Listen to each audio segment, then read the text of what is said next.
E perguntou-lhe um certo príncipe, dizendo: Bom mestre, que hei de fazer para herdar a vida eterna? Jesus lhe disse: Por que me chamas bom? Ninguém há bom senão um, que é Deus.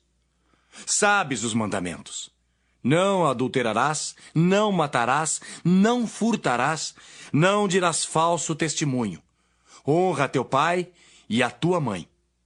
E disse ele: Todas essas coisas tenho observado desde a minha mocidade. E quando Jesus ouviu isso, disse-lhe: Ainda te falta uma coisa. Vende tudo quanto tens, reparte-o pelos pobres e terás um tesouro no céu. Depois vem e segue-me. Mas, ouvindo ele isso, ficou muito triste, porque era muito rico. E vendo Jesus que ele ficara muito triste, disse: Quão dificilmente entrarão no reino de Deus os que têm riquezas. Porque é mais fácil entrar um camelo pelo fundo de uma agulha do que entrar um rico no reino de Deus. E os que ouviram isso disseram: Logo, quem pode salvar-se? Mas ele respondeu: As coisas que são impossíveis aos homens são possíveis a Deus. E disse Pedro: Eis que nós deixamos tudo e te seguimos.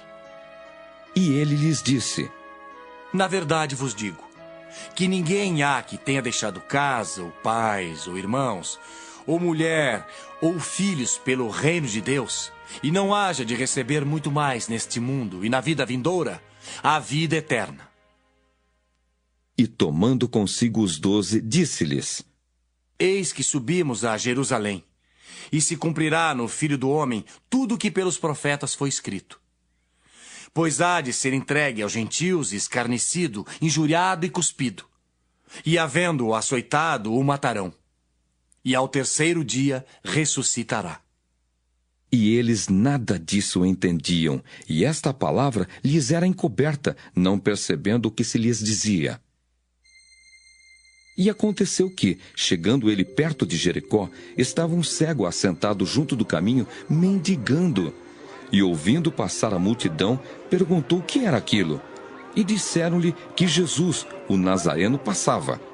Então clamou, dizendo: Jesus, filho de Davi, tem misericórdia de mim! E os que iam passando repreendiam-no para que se calasse, mas ele clamava ainda mais: Filho de Davi, tem misericórdia de mim! Então Jesus, parando, mandou que lhe o trouxessem. E chegando ele, perguntou-lhe, dizendo: Que queres que te faça? E ele disse: Senhor, que eu veja! E Jesus lhe disse: Vê, a tua fé te salvou. E logo viu e seguia-o, glorificando a Deus. E todo o povo, vendo isso, dava louvores a Deus. Gênesis, capítulo 31.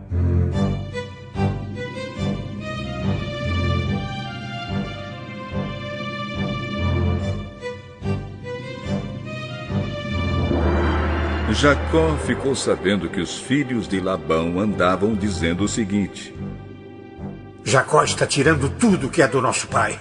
É às custas do nosso pai que ele está ficando rico. Jacó também notou que Labão já não se mostrava tão amigo como antes. Então o Senhor Deus disse a Jacó: Volte para a terra dos seus pais, onde estão os seus parentes. Eu estarei com você. Aí Jacó mandou chamar Raquel e Leia para que viessem ao campo, onde ele estava com suas ovelhas e cabras. Quando chegaram, ele disse: Eu tenho reparado que o pai de vocês já não se mostra tão meu amigo como antes. Mas o Deus do meu pai tem estado comigo. Vocês sabem muito bem que tenho me esforçado muito trabalhando para o pai de vocês. Mas ele me tem enganado e já mudou o meu salário umas 10 vezes. Porém, Deus não deixou que ele me prejudicasse. Quando ele dizia: Os cabritos com manchas serão o seu salário, aí as fêmeas tinham crias manchadas. E quando ele dizia, os cabritos listados serão o seu salário, aí as crias saíam todas listadas. Foi assim que Deus tirou os rebanhos do pai de vocês e os deu a mim. Um dia, quando os animais estavam no tempo do cruzamento, eu tive um sonho. Eu vi que os bodes que cobriam as fêmeas eram listados, malhados e manchados. O anjo de Deus me chamou pelo nome e eu respondi, aqui estou. Então ele continuou. Veja, todos os bodes que estão cruzando são listados, malhados e manchados. Eu estou fazendo com que isso aconteça porque tenho visto o que Labão está fazendo com você. Eu sou o Deus que apareceu a você em Betel, onde você me dedicou uma pedra derramando azeite sobre ela, e onde você me fez uma promessa. Agora prepare-se. Saia desta terra e volte para a terra onde você nasceu.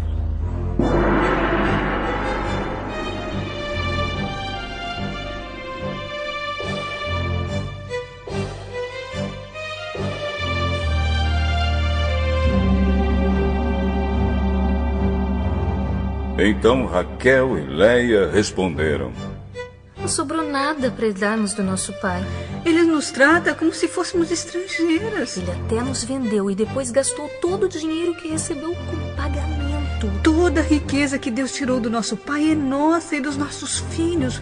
Portanto, faça tudo o que Deus mandou.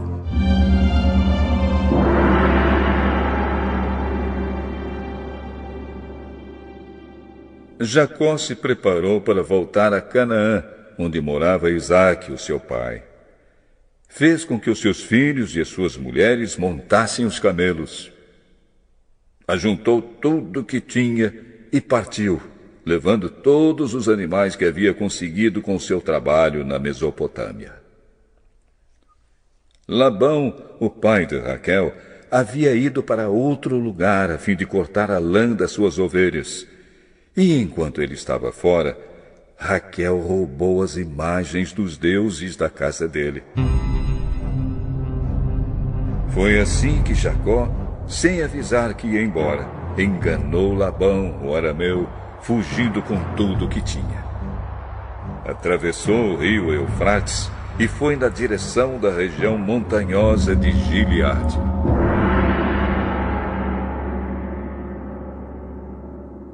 Três dias depois, Labão ficou sabendo que Jacó havia fugido. Ele reuniu seus parentes e foi atrás de Jacó. 7 dias depois, Labão alcançou Jacó na região montanhosa de Gileade.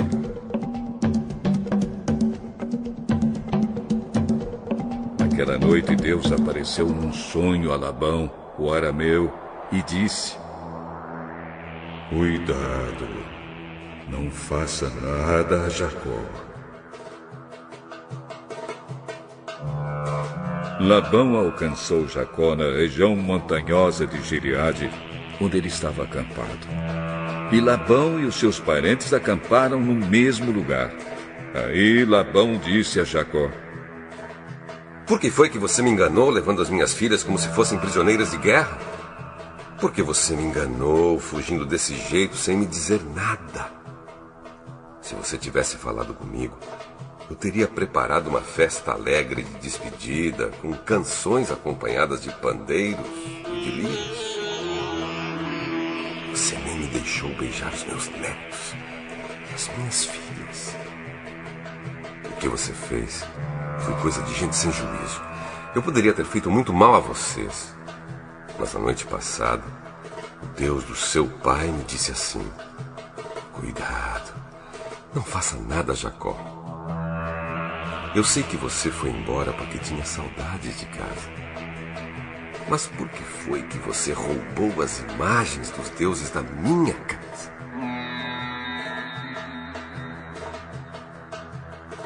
Jacó respondeu: Eu fiquei com medo, pois pensei que o senhor ia me tirar suas filhas à força. Mas se o senhor achar as suas imagens com alguém aqui, essa pessoa será morta. Os nossos parentes são testemunhas. Se o senhor encontrar aqui qualquer coisa que seja sua, pode levar.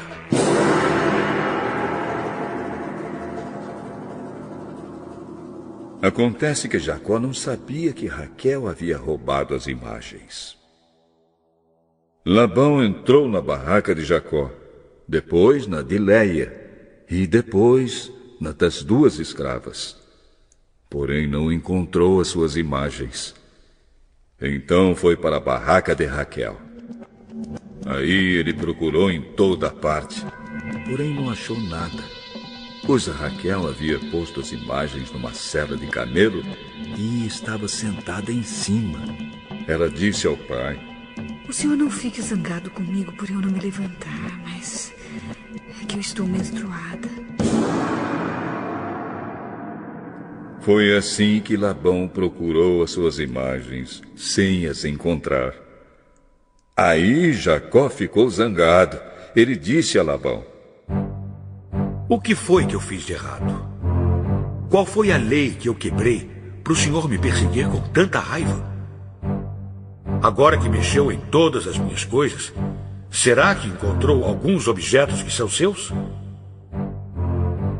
Pois ponha esses objetos aqui, na frente dos meus parentes e dos seus, para que eles julguem qual de nós dois está com a razão. Durante os 20 anos que trabalhei para o senhor, as suas ovelhas e as suas cabras nunca tiveram abortos, e eu não comi um só carneiro do seu rebanho. Nunca lhe trouxe os animais que as feras mataram, mas eu mesmo pagava o prejuízo. O senhor me cobrava qualquer animal que fosse roubado de dia ou de noite. A minha vida era assim. De dia o calor me castigava, e de noite eu morria de frio. E quantas noites eu passei sem dormir. Fiquei 20 anos na sua casa. Trabalhei 14 anos para conseguir as suas 2 filhas e 6 anos para conseguir os seus animais. E ainda por cima, o senhor mudou o meu salário umas 10 vezes. Se o Deus dos meus antepassados, o Deus de Abraão, o Deus a quem Isaac temia, não tivesse estado comigo, o senhor teria me mandado embora com as mãos vazias. Mas Deus viu o meu sofrimento e o trabalho que tive. E ontem à noite ele resolveu a questão. Estas filhas são minhas, os netos são meus, estes animais são meus e tudo o que você está vendo é meu.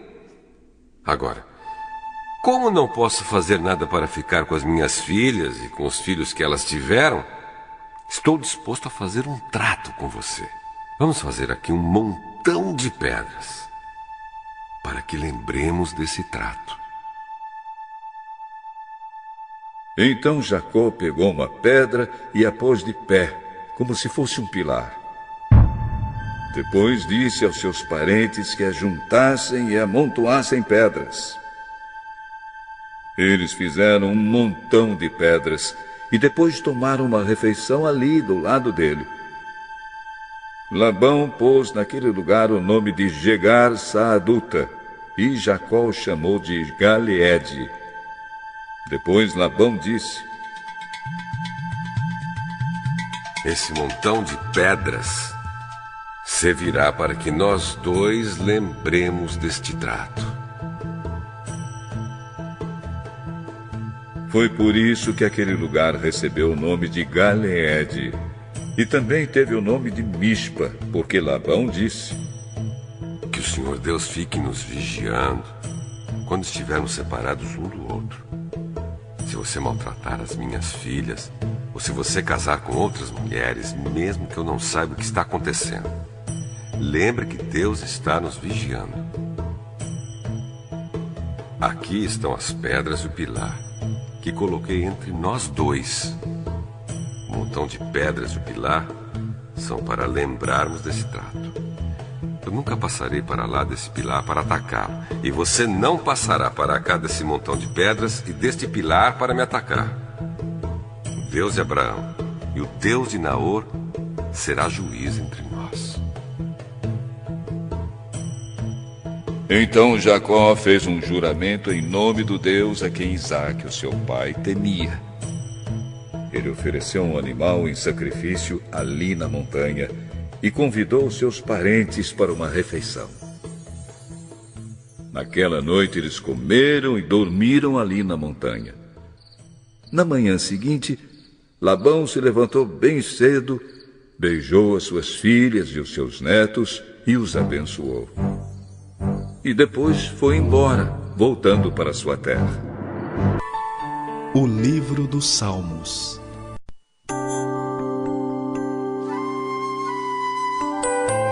Capítulo 24. Ao Senhor pertence a terra e tudo o que nela se contém, o mundo e os que nele habitam. Fundou a ele sobre os mares e sobre as correntes a estabeleceu. Quem subirá ao monte do Senhor? Quem há de permanecer no seu santo lugar? O que é limpo de mãos e puro de coração, que não entrega a sua alma à falsidade, nem jura dolosamente. Este obterá do Senhor a bênção e a justiça do Deus da sua salvação. Tal é a geração dos que o buscam, dos que buscam a face do Deus de Jacó. Levantai, ó portas, as vossas cabeças. Levantai-vos, ó portais eternos, para que entre o Rei da Glória. Quem é o Rei da Glória? O Senhor forte e poderoso, o Senhor poderoso nas batalhas. Levantai, ó portas, as vossas cabeças. Levantai-vos, ó portais eternos, para que entre o Rei da Glória. Quem é esse Rei da Glória? O Senhor dos Exércitos. Ele é o Rei da Glória.